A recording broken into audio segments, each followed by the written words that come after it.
ओम नमः शिवाय। सुनते हैं शिव पुराण की आगे की कथा।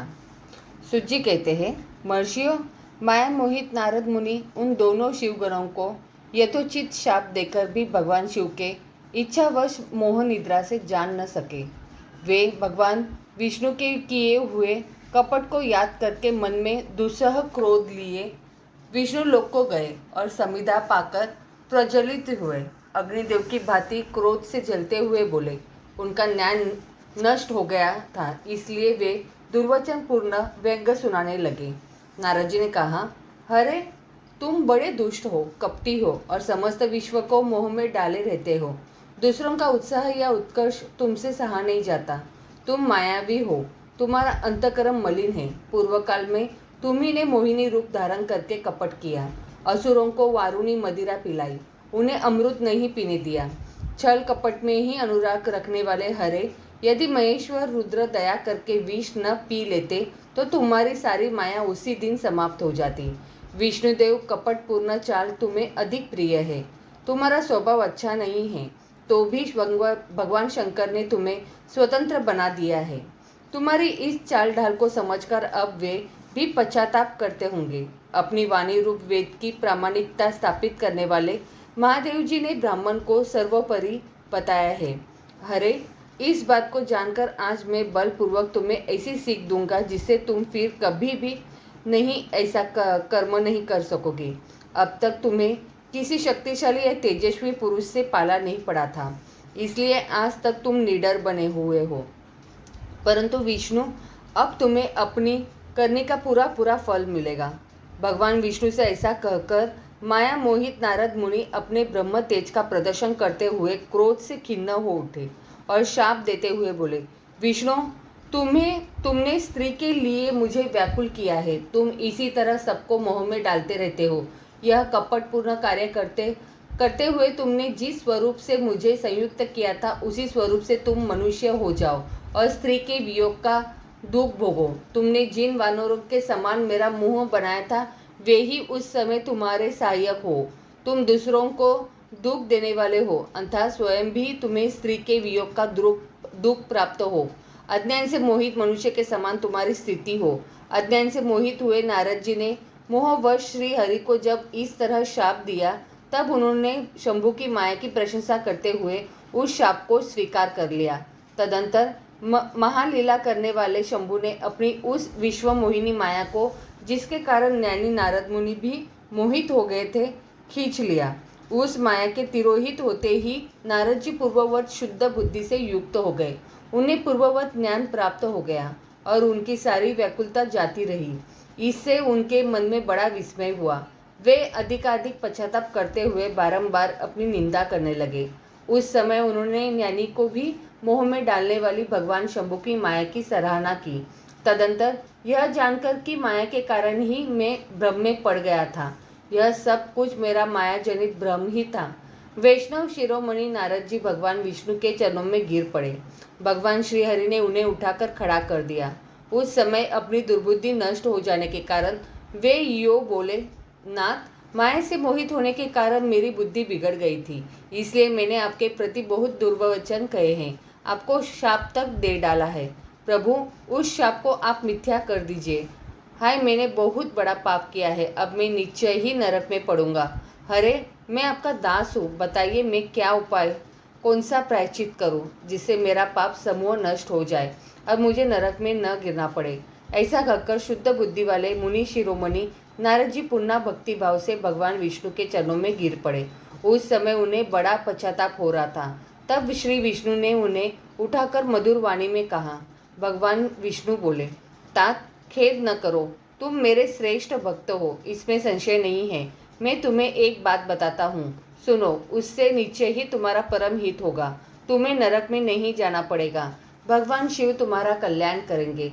तुमने मद से मोहित होकर जो भगवान शिव की बात नहीं मानी थी, उसकी अवहेलना कर दी थी, उसी अपराध का भगवान शिव ने तुम्हें ऐसा फल दिया है, क्योंकि वे ही कर्म फल के दाता है। तुम अपने मन में यह दृढ़ निश्चय कर लो कि भगवान शिव की इच्छा से ही यह सब कुछ हुआ है। सबके स्वामी परमेश्वर शंकर ही गर्व को दूर करने वाले हैं। वे ही पर ब्रह्म परमात्मा है। उन्हीं का सच्चिदानंद रूप से बोध होता है। वे निर्गुण और निर्विकार है। सत्व, रज और तम इन तीनों गुणों से परे है। वे ही अपनी माया को लेकर ब्रह्मा, विष्णु और महेश इन तीन रूपों में प्रकट होते हैं। निर्गुण और सगुण भी वे ही है।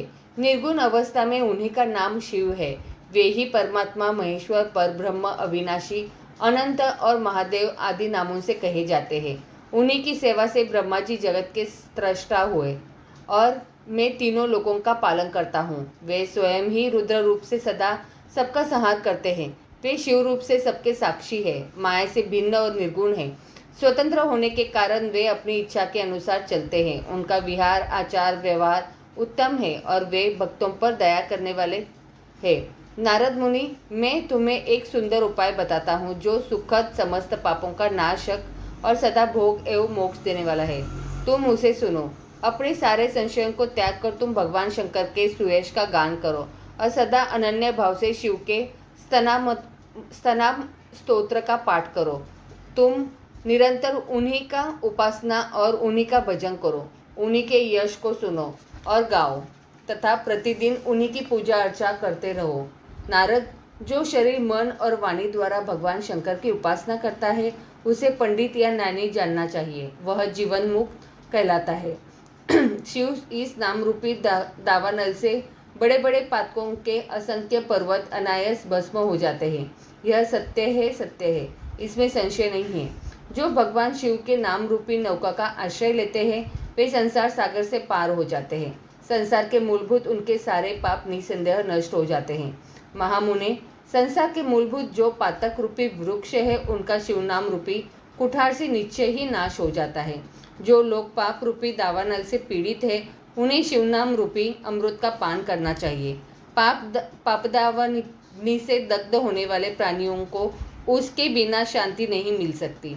संपूर्ण वेदों का अवलोकन करके पूर्ववर्ती विद्वानों ने यही निश्चय किया है कि भगवान शिव की पूजा ही उत्कृष्ट साधन तथा जन्म मरण रूपी संसार बंधन के नाश का उपाय है। आज से यत्न पूर्वक सावधान रहकर विधि विधान के साथ भक्ति भाव से नित्य निरंतर जगदम्बा पार्वती सहित महेश्वर सदाशिव का भजन करो। नित्य शिव की ही कथा सुनो और कहो तथा अत्यंत यत्न करके बारंबार शिव भक्तों का पूजन किया करो। मुनि श्रेष्ठ, अपने हृदय में भगवान शिव के उज्ज्वल चरणार बिंदु की स्थापना करके पहले शिव के तीर्थों में विचरो। मुने, इस प्रकार परमात्मा शंकर के अनुपम महात्म्य का दर्शन करते हुए अनंत पे आनंदवन को जाओ। वह स्थान भगवान शिव को बहुत ही प्रिय है। वहाँ भक्ति पूर्वक विश्वनाथ जी का दर्शन पूजन करो। विशेषता उनकी स्तुति वंदना करके तुम निर्विकल्प हो। नारद जी, इसके बाद तुम्हें मेरी आज्ञा से भक्ति पूर्वक अपने मनोरथ की सिद्धि के लिए निश्चय ही ब्रह्मलोक में जाना चाहिए। वहाँ अपने पिता ब्रह्मा जी की विशेष रूप से स्तुति वंदना करके तुम्हें प्रसन्नता पूर्वक हृदय से बारंबार शिव महिमा के विषय में प्रश्न करना चाहिए। ब्रह्मा जी शिव भक्तों में श्रेष्ठ है। वे तुम्हें बड़ी प्रसन्नता के साथ भगवान शंकर का महात्म्य और शतनाम स्तोत्र सुनाएंगे। मुने, आज से तुम शिवराधन में तत्पर रहने वाले शिव भक्त हो जाओ और विशेष रूप से मोक्ष के भागी बनो। भगवान शिव तुम्हारा कल्याण करेंगे। इस प्रकार प्रसन्नचित हुए भगवान विष्णु नारद मुनि को प्रेम पूर्वक उपदेश देकर श्री शिव का स्मरण, वंदन और स्तवन करके वहां से अंतर्ध्यान हो गए। सुत जी कहते हैं, महर्षियों, भगवान श्री हरि के अंतर्धान हो जाने पर मुनि श्रेष्ठ नारद शिवलिंगों का भक्ति पूर्वक दर्शन करते हुए पृथ्वी पर विचरने लगे। ब्राह्मणों, भूमंडल पर घूम फिरकर उन्होंने भोग और मोक्ष देने वाले बहुत से शिवलिंगों का प्रेम पूर्वक दर्शन किया। दिव्य दर्शी नारद जी भूतलोक के तीर्थों में विचर रहे और इस समय उनका चित्त शुद्ध है। यह जानकर वे दोनों शिवगण उनके पास गए। वे उनके दिए हुए शाप से उद्धार की इच्छा रखकर वहां गए थे। उन्होंने आदर पूर्वक मुनि के दोनों पैर पकड़ लिए और मस्तक झुकाकर भली भांति प्रणाम करके शीघ्र ही इस प्रकार कहा।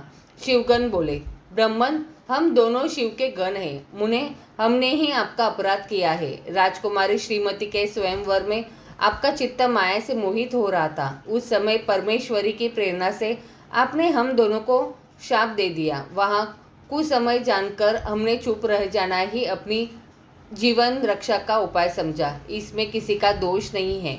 हमें अपने कर्म का ही फल प्राप्त हुआ है। प्रभु, अब आप प्रसन्न होइए और हम दोनों पर अनुग्रह कीजिए। नारद जी ने कहा, आप दोनों महादेव जी के गण हैं और सत्पुरुषों के लिए परम सम्माननीय हैं। अंततः मेरे मोह रहित एवं सुखदायक यथार्थ वचन को सुनिए। पहले नीचे ही मेरी बुद्धि भ्रष्ट हो गई थी, बिगड़ गई थी और मैं सर्वथा मोह के वशीभूत हो गया था। इसलिए आप दोनों को मैंने शाप दे दिया। शिवगणों, मैंने जो कुछ कहा है वह वैसा ही होगा, तथापि मेरी बात सुनिए। मैं आपके लिए शापोद्वार की बात बता रहा हूँ। आप लोग आज मेरे अपराध को क्षमा कर दे। मुनिवर विश्रवा के वीर्य से जन्म ग्रहण करके आप संपूर्ण दिशाओं में प्रसिद्ध राक्षस राज का पद प्राप्त करेंगे और बलवान वैभव से युक्त तथा परम प्रतापी होंगे। समस्त ब्रह्मांड के राजा होकर शिव भक्त एवं जितेंद्रिय होंगे और शिव के ही दूसरे स्वरूप श्री विष्णु के हाथों मृत्यु पाकर फिर अपने पद पर प्रतिष्ठित हो जाओगे। सूत जी कहते हैं, महर्षियों, महात्मा नारद मुनि की यह बात सुनकर वे दोनों शिवगण प्रसन्न हो सानंद अपने स्थान को लौट गए। श्री नारद जी भी अत्यंत आनंदित हो अनन्य भाव से भगवान शिव का ध्यान तथा शिव तीर्थों का दर्शन करते हुए बारंबार भूमंडल में विचरने लगे। अंत में वे सबके ऊपर विराजमान शिवप्रिया काशीपुर में गए, जो शिव स्वरूपिणी एवं शिव को सुख देने वाली है। काशीपुरी का दर्शन करके नारद जी कृतार्थ हो गए। उन्होंने भगवान काशीनाथ का दर्शन किया और परम प्रेम एवं परमानंद से युक्त हो उनकी पूजा की। काशी का सानंद सेवन करके वे मुनिश्रेष्ठ कृतार्थ का अनुभव करने लगे और प्रेम से विहल हो उसका नमन वर्णन तथा स्मरण करते हुए ब्रह्मलोक को गए। निरंतर शिव का स्मरण करने से उनकी बुद्धि शुद्ध हो गई।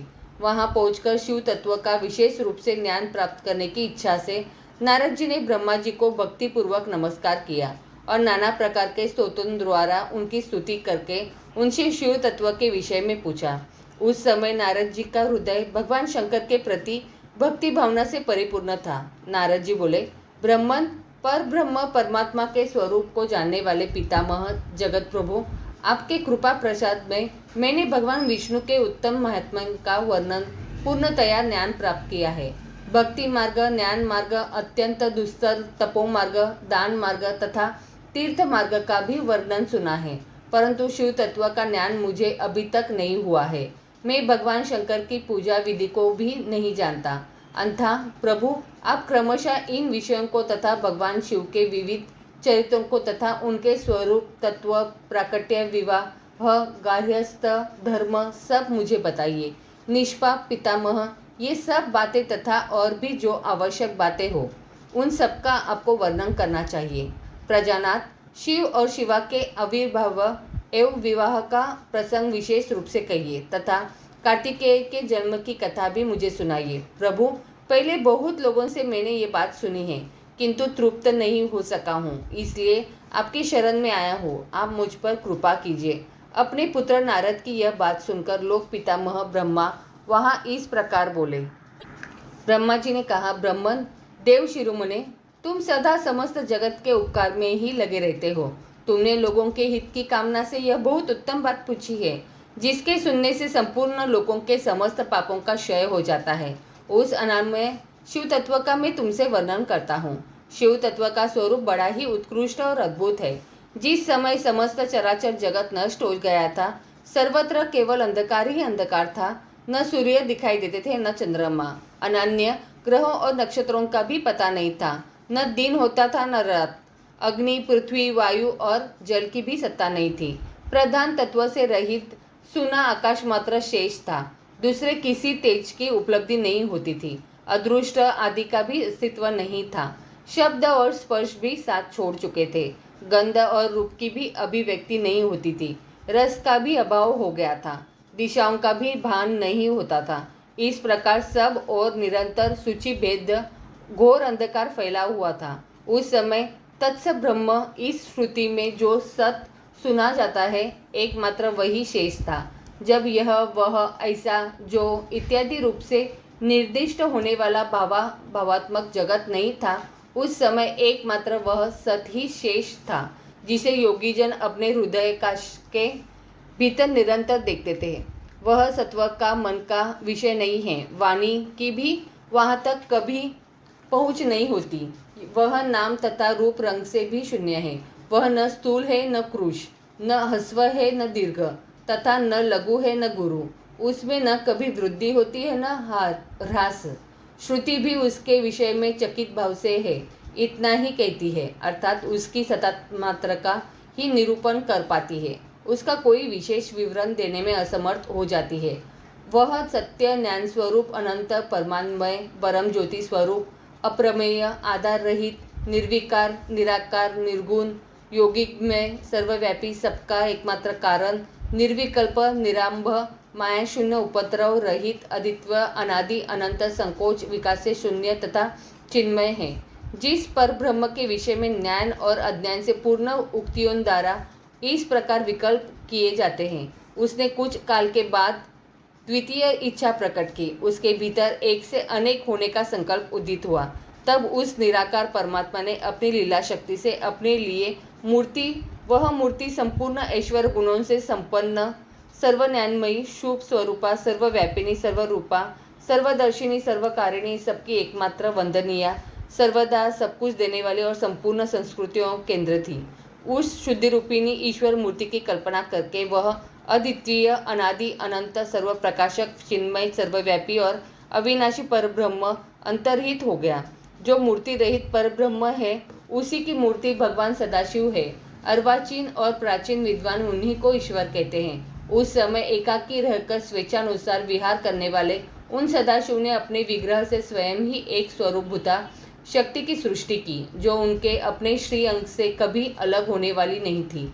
उस पराशक्ति को प्रधान प्रकृति गुणवती माया बुद्धि तत्व की जननी तथा विकार रहित बताया गया है। वह शक्ति अंबिका कही गई है। उसी को प्रकृति सर्वेश्वरी त्रिदेव जननी नित्या और मूल कारण भी कहते हैं। सदाशिव द्वारा प्रकट की गई उस शक्ति को 8 भुजाएं, उस शुभ लक्षण देवी को मुख की शोभा विचित्र है। वह अकेली है, अपने मुखमंडल में सदा 1 सहस्त्र चंद्रमाओं की कांति धारण करती है। नाना प्रकार के आभूषण उसके श्री अंगों की शोभा बढ़ाते हैं। वह देवी नाना प्रकार की गतियों से संपन्न है और अनेक प्रकार के अस्त्र शस्त्र धारण करती है। उसके खुले हुए नेत्र खिले हुए कमल के समान जान पड़ते हैं। वह अचिंत्य तेज से जगमगाती गाती वह सबकी योनि है और सदा उद्यमशील रहती है। एकाकिनी होने पर भी वह माया संयोगवशात अनेक हो जाती है। वे जो सदाशिव है उन्हें परम पुरुष ईश्वर शिव शंभु और महेश्वर कहते हैं। वे अपने मस्तक पर आकाश गंगा को धारण करते हैं। उनके भाल देश में चंद्रमा शोभा पाते हैं। उनके 5 मुख है और प्रत्येक मुख में 3-3 नेत्र है। उनका चित्त सदा प्रसन्न रहता है। वे 10 भुजाओं से युक्त और त्रिशूलधारी है। उनके श्री अंगों की प्रभा कपूर के समान श्वेत गौर है। वे अपने सारे अंगों में भस्म रमाए रहते हैं। उन काल रूपी ब्रह्म ने एक ही समय शक्ति के नाथ शिवलोक नाम का क्षेत्र का निर्माण किया था। उस उत्तम क्षेत्र को ही काशी कहते हैं। वह परम निर्वाण या मोक्ष का स्थान है जो सबके ऊपर विराजमान है। वे प्रिया प्रियतम रूप शक्ति और शिव जो परमानंद स्वरूप है उस मनोरम क्षेत्र में नित्य निवास करते हैं। काशीपुरी परमानंद रूपिणी है। मुने शिव और शिवा ने प्रलय काल में भी कभी उस क्षेत्र को अपने सानिध्य से मुक्त नहीं किया है, इसलिए विद्वान पुरुष उसे अविमुक्त क्षेत्र के नाम से भी जानते हैं। वह क्षेत्र आनंद का हेतु है, इसलिए पिनाकधारी शिव ने पहले उसका नाम आनंदवन रखा था। उसके बाद वह अविमुक्त के नाम से प्रसिद्ध हुआ। देवर्षि एक समय उस आनंद वन में रमण करते हुए शिवा और शिव के मन में यह इच्छा हुई कि किसी दूसरे पुरुष की भी सृष्टि करनी चाहिए, जिस पर यह सृष्टि संचालन का महान भार रखकर हम दोनों केवल काशी में रहकर इच्छानुसार विचरे और निर्वाण धारण करें। वही पुरुष हमारे अनुग्रह से सदा सबकी सृष्टि करे, पालन करे और वही अंत में सबका संहार भी करे। वह चित्त एक समुद्र के समान है।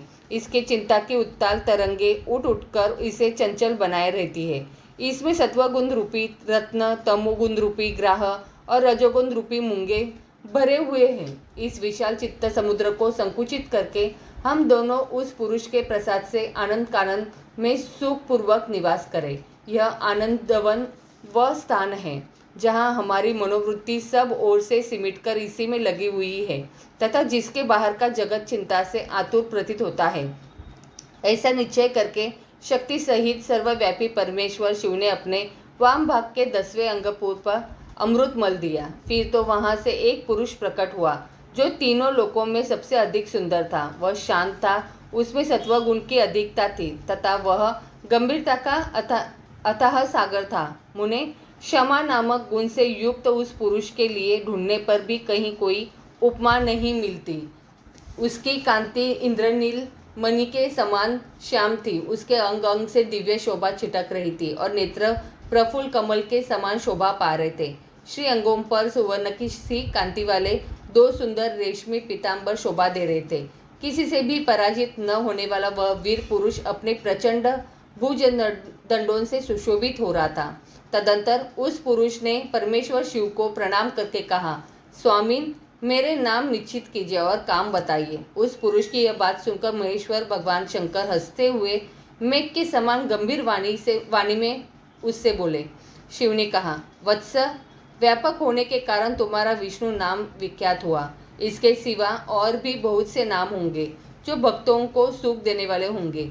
तुम सुस्थिर उत्तम तप करो, क्योंकि वही समस्त कार्यों का साधन है।